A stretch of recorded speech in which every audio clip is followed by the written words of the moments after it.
yesterday's match against Hawthorn, but once again the Lions proved they're most dangerous when they're down. Fitzroy came home hard with the assistance of the wind in the last quarter, downing Hawthorn's side that must have really expected victory, and losing in those circumstances is often the hardest, as Hawthorn coach Peter Knights most certainly will agree.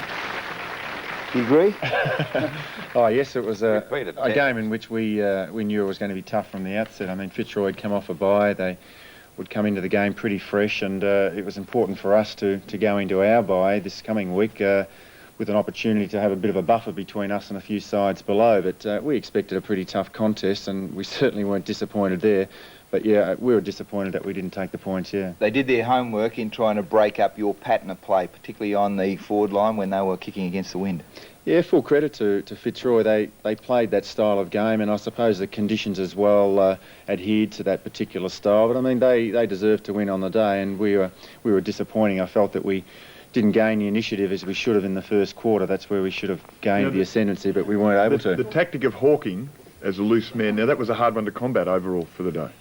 Yes, well, he was very disciplined in the way he played that role. Having a loose man that was virtually in a set position, he wasn't going to move from that particular position no matter what the circumstances. And you tried to man him up, and they kept coming down the field. Yeah, it was almost a game of chess there for a while. I mean, we'd bring a player down to force that loose man to pick him up, and then they'd bring another player down. It was getting to the stage where we felt if we continue to do it that way, we were just going to completely crowd our forward line up, especially when we were kicking with the breeze, and we just really had to forsake that idea and just look to try and run the ball through midfield. But we turned it over too much, and probably the conditions didn't help us in maintaining possession as well, and we just weren't able to get the score on the board at the end of that first quarter. So, the Langford-Dunstall situation, they're so important to you. You lost them early on in the year, and it seemed the team performance dropped. Do you think that was the main factor? What has been the turnaround? You've been very consistent basically after that.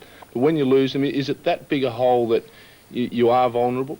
Look, I think most sides rely on a couple of key players. Those key players that you've mentioned are also our captain and vice-captain. They're our most decorated players. They play possibly the two most important positions on the ground. So, it'll be obvious that I'd make a comment that they make a big difference, their leadership qualities. But I think to say that they are us in a nutshell isn't correct. We really rely on an even performance all over the field, and when our midfield players are doing well, it takes the pressure off our backs, puts pressure on the opposition backs, and I think yesterday we weren't able to control it through that midfield area, and consequently we just couldn't get the ball going as we would have liked.